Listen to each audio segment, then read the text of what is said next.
Crazy people. నేను మీ middle class అమ్మాయి.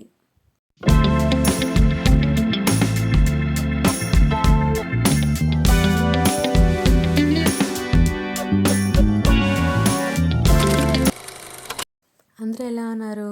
నేను చాలా బాగున్నాను. ఈరోజు వ్లాగ్ ఏంటో మీకు ఆల్రెడీ తమ్ముని చూస్తే అర్థమైపోయి ఉంటుంది. మేమైతే కాణిపాకం వెళ్ళాము. ఎందుకు వెళ్ళాము అనేది మీరు వీడియో ఎండ్ వరకు చూస్తే మీకు అర్థమవుతుంది. ఇంకా నేనైతే రెడీ అయ్యాను. రెడీ చేసి మా అక్క వాళ్ళ ఇంటికి వెళ్ళాను అనమాట. మా అక్క వాళ్ళ ఇంట్లో నుంచి అందరం కలిసి వెళ్దాం అనేది ప్లాన్. సో మా అక్క వాళ్ళ ఇంటి దగ్గరికి వెళ్ళి ర్యాపిడో బుక్ చేసుకొని ఆటోలో బస్ స్టాండ్కి వెళ్ళాము. యాక్చువల్లీ మేమైతే ఆఫ్టర్నూన్ వెళ్ళామన్నమాట కాణిపాకంకి. మార్నింగే వెళ్ళాల్సింది కానీ మా చెల్లికి ఎగ్జామ్ ఉందని చెప్పి ఆఫ్టర్నూన్ వెళ్ళాము అందరం కలిసి. బస్ స్టాండ్కి వెళ్ళగానే ఒక 5 minutes వెయిట్ చేస్తే బస్ అయితే వచ్చింది. బస్ అయితే ఎక్కేసాము.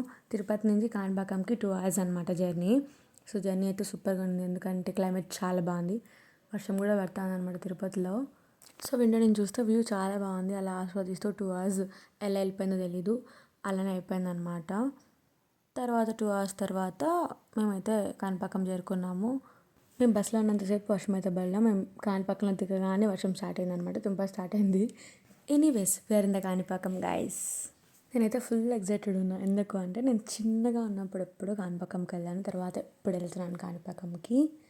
మేము కాణిపాకంకి వెళ్ళడానికి రీజన్ ఏంటంటే మా దశుకి గుండు కొట్టించడానికి 3 years అయిందనమాట దశు పుట్టి. సో లాస్ట్ టైం ఇంకా గుండు ఇస్తున్నాం కదా, కాణిపాకం వెళ్దామని చెప్పి మా అక్క ప్లాన్ చేసింది. సో అందరం వెళ్ళాము. అది కాకుండా ఈ క్లైమేట్ ఇలా ఉన్నా మేము ఈరోజే వెళ్ళడానికి కారణం ఏంటంటే మా పెద్దమ్మ ఊరి నుంచి వచ్చింది. సో అందరం కలిసి వెళ్దాం అనుకొని వెళ్ళాము. సో ఇంకైతే గుండు అయిపోయింది. అక్కడ ఇంక రెడీ చేసి దర్శనంకి వెళ్దామని చెప్పి వచ్చాం. బయట ఇక్కడ టెంకాయ కొట్టుకోవాలంట. సో టెంకాయ కొట్టుకునేసి 4కి యాక్చువల్లీ మూస్తారని చెప్పి ఉందన్నమాట, అందరూ చెప్పారు. సో మేము కూడా అలానే అనుకున్నాము. కాకపోతే ట్విస్ట్ ఏంటంటే 6:30కి దర్శనం వదిలారు. మేము 6కి క్యూలోకి వెళ్ళిపోయాము. సో ఇంకా 40 minutes మేము క్యూలోనే ఉన్నాం. ఫుల్ ఎంజాయ్ చేసాం క్యూలో. కొంతసేపు మాట్లాడుకుంటూ అలాగా. సో 40 minutes అయిపోయింది. సో దర్శనం అయితే బాగా జరిగిందనమాట. ఎంత బాగుందో, చాలా పీస్ఫుల్గా అనిపించింది. అది కాకుండా క్లైమేట్ చాలా బాగుంది కదా. సో క్లైమేట్లో మంచిగా వ్యూ సో అనిపించింది నాకైతే.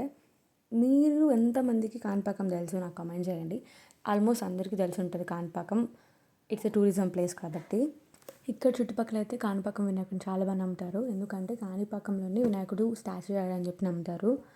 చాలామందికి కాణిపాకం వెళ్ళడం చాలా ఇష్టం ఉంటుంది అనమాట నాకు తెలిసినంత వరకు.